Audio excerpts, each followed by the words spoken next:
Salut à tous et bienvenue dans un nouvel épisode de Game Next Door. S'il y a 10 ans vous m'aviez demandé pourquoi j'aime les jeux vidéo, je vous aurais dit s'immerger dans un univers. Les univers sont souvent la première chose mise en avant quand il est question de présenter un jeu. Des trailers jusqu'à la jaquette du soft, ils constituent un élément de différenciation immédiat et permettent aux joueurs de savoir à quelle sauce il va être mangé. Amérique, 1911. L'Ouest sauvage touche à sa fin. Un périple à travers une Amérique dévastée. Traverser des régions déchirées par la guerre et terrasser des créatures légendaires. Oui, ça tourne vite en rond, hein. Dès l'apparition des premiers jeux vidéo, la question du contexte et donc de l'univers du jeu se posait déjà. Ainsi, si le visuel de Tennis for Two peut sembler assez minimaliste, on admettra volontiers que ce sont des raquettes qui se renvoient une balle sur un court de tennis. Et 7 ans avant de marcher sur la Lune, on se battait déjà dans l'espace avec Space War. Et si avec Pong ou Breakout, le jeu vidéo a su s'amuser avec des formes plus abstraites, des jeux comme Gunfight ou Space Invaders reprennent plus ou moins les mêmes mécaniques mais en proposant un contexte. Et au fur et à mesure que des créateurs s'investissaient dans le médium vidéoludique, ils y ajoutaient leurs influences. Ainsi, les premiers jeux d'aventure textuelle renvoyaient directement à ce que l'on pouvait connaître dans les livres dont vous êtes le héros, avec son lot de coffres maudits et autres joyeusetés venues de toute la littérature fantastique. Si le sentiment de découverte était réservé à la puissance évocatrice du texte, les évolutions technologiques ont permis d'allier représentation graphique et aventure dans des mondes riches. De là jusqu'à faire de ces univers un véritable fer de lance de la culture vidéoludique. Il sera souvent question de renvoyer le public à l'imaginaire collectif avec des univers déjà éprouvés. On ne sera donc pas surpris d'avoir voyagé jusqu'au Far West, colonisé des terres indiennes et aliens, pourfendu de l'orgue baveux dans des châteaux poisseux et massacrer la faune et la fleur d'univers oniriques. Et si bien sûr le jeu vidéo a su créer ses propres univers, il est aussi allé en piocher directement dans d'autres médias. Ainsi sur arcade et au salon, le jeu vidéo aura été le terrain fertile d'adaptation d'œuvres plus ou moins connues. Et tout y passera, du dessin animé au cinéma, du comics au manga, c'est l'occasion de donner vie à ces rêves d'enfants d'incarner leurs héros et de vivre leurs aventures. Mais ces rêves seront souvent brisés tant la daube aura afflué sur des projets bien plus souvent démarrés pour soutirer du pognon à des morveux que pour faire des grands jeux. On compte tout de même quelques exceptions qui confirment la règle, avec le monument GoldenEye ou la série des Batman Arkham. Et même la littérature y est passée. On pensera bien sûr au critically acclaimed The Witcher 3, dont l'univers est adapté de l'œuvre de Sapkowski, ou plus récemment Californium, jeu produit par Arte qui retranscrit l'univers de Philip K. Dick, autant dans ses doutes sur la perception de la réalité que sur l'image des années 60 dessinée dans ses œuvres. Moi j'attends une adaptation de Voyage au bout de la nuit par From Software, pour les vrais gamers.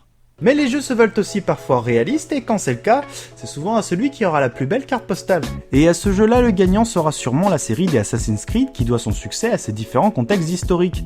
Et s'ils sont dans les faits un brin approximatif, ils auront toujours eu le mérite de constituer des terrains de jeu souvent inédits et toujours plaisants à parcourir. La place San Marco dans le 2, ça avait de la gueule tout de même. Malheureusement, le dépaysement ne suffira pas toujours quand il est simplement utilisé comme cache-misère à des jeux qui ne savent plus se renouveler que par ce biais.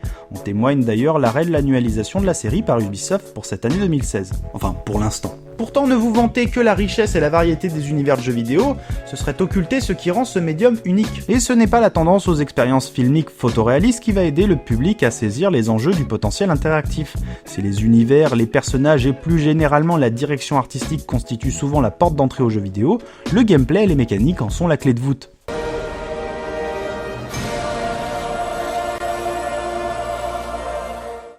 Je ne vous apprends rien en vous disant qu'un jeu vidéo n'est pas qu'un univers. Pourtant, et c'est ce que nous avons détaillé jusqu'ici, de nombreux jeux vidéo sont nés d'univers. Dans le jargon des processus créatifs, on appelle ça le top-down. C'est-à-dire que le jeu naîtra d'abord d'une idée d'univers, de scénario ou de personnage, puis on fera un jeu. Par exemple, The Last of Us semble typiquement né d'un processus top-down, avec l'idée d'une relation entre deux personnages dans un monde post-apocalyptique, comme point de départ de la création du soft. Et après, ils ont farci des mécaniques de TPS dedans. C'est d'ailleurs pour cela que ce qui ressort du jeu a priori, c'est son scénario et son ambiance, plutôt que ses mécaniques, classiques mais parfaitement exécutées. Mais à l'inverse, il y a des jeux qui naissent d'abord par leur mécanique et qui construisent leur univers autour. Et c'est ce qu'on appelle le bottom-up. Et bien sûr, ici on citera Nintendo, dont toute la philosophie se base sur ce processus. Splatoon illustre parfaitement ce cas de figure. La peinture vient concrètement transcrire la guerre de territoire qui est le système de jeu, et les squids viennent justifier cette peinture. Parce que oui, les poulpes ça crache des trucs, de l'encre ou de la peinture, je veux dire, ça passe. Et ils peuvent effectivement se transformer en poulpes pour non seulement recharger, mais aussi se déplacer furtivement. Ainsi, avec un univers pourtant simple, Nintendo justifie l'ensemble des mécaniques du jeu et vient donner une grande cohérence au titre. Et là vous me direz, ok, mais qu'est-ce qu'est le mieux? Le bottom bottom up ou le strip down? Eh ben, ça dépend. En revanche, en tant que joueur, ce que je veux, c'est de la cohérence. Et force est de constater que les jeux nés d'un processus bottom up, c'est-à-dire à partir d'idées de gameplay, profitent souvent d'une plus grande cohérence vidéoludique car ils ne sont pas délimités par un ensemble de contraintes scénaristiques ou de background. A l'inverse, les jeux nés d'un univers risquent plus souvent de souffrir de ce qu'on appelle la dissonance ludonarrative. D'ailleurs, il y a un épisode de Beats qui explique parfaitement ce concept. Ah, et au passage, Beats, ça tue sa mère. On nous y explique par exemple le paradoxe entre le fait que Nathan Drake soit présenté comme le gendre idéal alors qu'il bute des centaines de mecs froidement dans le jeu. On pourra aussi évoquer Batman Arkham Knight, où Batman ne tue personne comme le veut la tradition. Sauf quand il est dans sa Batmobile et que là c'est Apocalypse Now, que tu fais tout péter dans la ville, les femmes et les enfants après. À ce moment-là, tu te sens quand même beaucoup plus proche du Joker que de Batou, hein. Pourtant, la dissonance ludonarrative permet de mettre le doigt sur tout ce qui fait la grammaire vidéoludique. En nous illustrant ce qui ne marche pas, on comprend beaucoup mieux quels sont les enjeux et surtout l'intérêt d'avoir des mécaniques de jeu et un univers cohérent. L'exercice ici est de faire que l'univers serve les mécaniques et que les mécaniques servent l'univers. Et pour nous, c'est ça la grammaire vidéoludique. La grammaire vidéoludique, c'est Metroid Prime qui inclut l'interface de jeu dans le casque de Samus et provoque un sentiment d'immersion inédit perdu sur Talon 4. La grammaire vidéoludique, c'est XCOM qui vous laisse customiser vos agents pour mieux vous y attacher et mieux vous déchirer quand vous les perdez en combat. La grammaire vidéoludique, c'est Undertale qui présente des conséquences narratives à vos actions de joueurs. Et c'est là tout l'art de faire du jeu vidéo. Et c'est d'ailleurs pour ça qu'on a du mal à qualifier les jeux Telltale de jeux. C'est parce qu'ils utilisent très peu la grammaire vidéoludique pour faire passer leurs propos, mais se reposent sur des principes propres au cinéma et à la série. Et ça veut pas forcément dire que c'est mauvais, c'est juste qu'en termes ludiques, ce sont des jeux très pauvres. Et c'est d'ailleurs aussi pour ça qu'ils peuvent se permettre de décliner leurs recettes dans n'importe quel univers. Ainsi, un jeu vidéo en tant qu'œuvre naît de l'harmonie entre univers et gameplay, et tout au long de celui-ci, c'est une grammaire qui se constitue et permet d'exprimer l'intention des créateurs du jeu. Et cette intention peut être communiquée en manipulant le joueur. Et quel meilleur moment pour le manipuler que le début du jeu?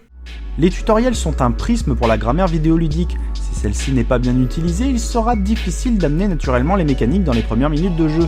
On se souviendra par exemple du tutoriel du premier Assassin's Creed qui détaillait encyclopédiquement l'ensemble des mécaniques sans laisser une once de découverte aux joueurs.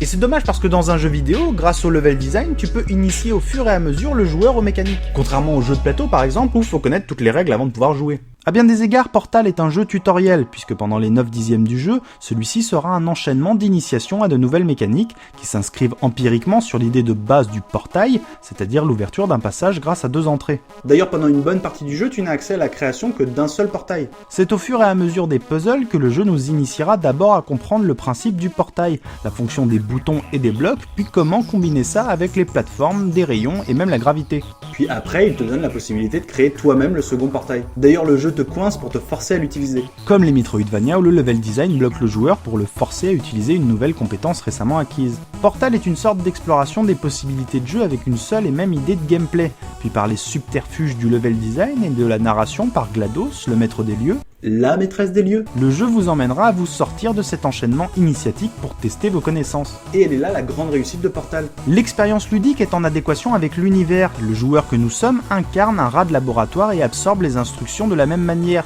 Et c'est cette symbiose qui crée cette expérience unique, vidéoludique. Et là, on peut enfin toucher du doigt à ce qui fait la singularité du jeu vidéo. Par sa grammaire, le jeu vidéo peut nous faire vivre des expériences totalement inédites et sans aucune commune mesure avec ce que pourraient nous proposer d'autres formes d'expression. Le souci, c'est que pour comprendre cette grammaire, encore faut-il intérioriser par quel levier elle opère. Si.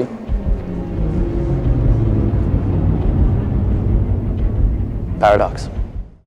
Mais souvenez-vous, au début de la vidéo, je vous ai dit ça. S'il y a 10 ans, vous m'aviez demandé pourquoi j'aime les jeux vidéo, je vous aurais dit s'immerger dans un univers. Et s'il y a 10 ans, ce qui m'attirait le plus dans le jeu vidéo, ce n'était pas sa grammaire, je crois que c'est parce que je n'y avais pas été éveillé. Alors bien sûr, je considérais qu'un jeu devait avoir un bon gameplay, mais c'était une notion beaucoup plus abstraite. Et je crois que cette abstraction était due au traitement du jeu vidéo par la presse de l'époque. Vous vous souvenez des barèmes de jeuxvideo.com et autres consoles plus? Graphisme, scénario, jouabilité, durée de vie, son... Par contre, level design, équilibrage, alors ça...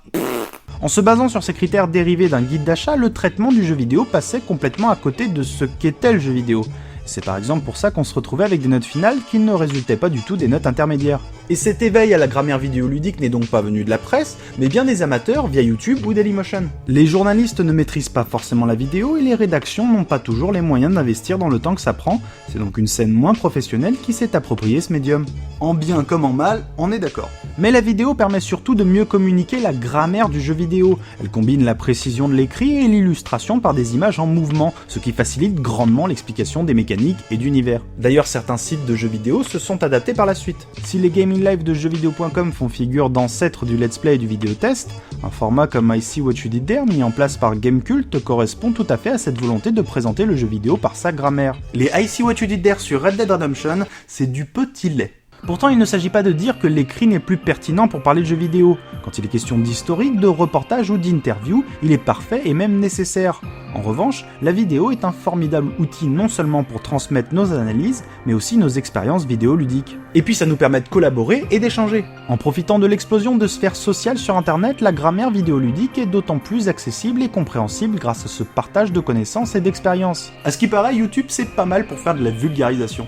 De l'histoire du jeu vidéo aux techniques qui le font, en passant par les théories de game design, ce qui était avant réservé à une poignée d'initiés se retrouve depuis quelques années à la portée de tous, fournissant alors des clés nécessaires à la réflexion autour du média. Parce que oui, la finalité, c'est de penser le jeu vidéo. Et bien sûr, vous pourrez me dire que tout cela est noyé sous la masse de let's players ou d'hommes sandwich prêts à vendre leur cul au premier éditeur venu et faire des sketchs vantant les mérites du dernier AAA, moyennant quelques finances et qu'ils oublieront de mentionner devant un public prépubère et naïf. Ce à quoi je vous répondrai: en revanche, cela ne doit pas nous faire oublier que c'est bien grâce à ces vidéos faites par des amateurs que nous avons nous-mêmes été éveillés aux réflexions sur l'expérience vidéoludique. Et nous, on n'a jamais été autant passionnés par le jeu vidéo que depuis qu'on y réfléchit en vidéo. Et je crois que c'est ça qu'on veut transmettre. Surtout qu'il y a encore plein de trucs à dire. Et c'est peut-être la chance qu'on a quand on parle de jeux vidéo. Contrairement à ceux qui parlent de littérature ou de cinéma, on a encore tout à défricher. L'offre d'objets vidéoludiques n'a jamais été aussi hétérogène et pourtant si accessible. Il est donc nécessaire de se plonger dedans et d'essayer d'en tirer le meilleur. Ouais, enfin un mot sur les ambitions, on reste quand même deux branleurs qui parlent de jeux vidéo. C'est vrai. Et il y a d'ailleurs plein d'autres branleurs qui, à travers leurs vidéos, s'attachent à décrypter le jeu vidéo d'aujourd'hui et d'hier pour mieux comprendre ce qu'il sera demain. Que ce soit via des critiques, des analyses, des débats ou des documentaires, nous avons la chance d'avoir une tripotée de vidéastes francophones qui parlent intelligemment du jeu vidéo, en montrant ses réussites, mais aussi ses échecs. Et en partageant leurs expériences personnelles, ils donnent peut-être enfin du sens à ce qu'est le jeu vidéo. Un objet culturel vecteur d'émotions qui, elles, seront toujours universelles. Voilà, cet épisode est maintenant terminé. Comme d'habitude, je vous remercie pour votre temps. Commentez et partagez, c'est comme ça que vous donnez du sens à ce qu'on fait. Moi, je vous dis à dans 2 semaines si tout va bien, et cœur sur vos manettes.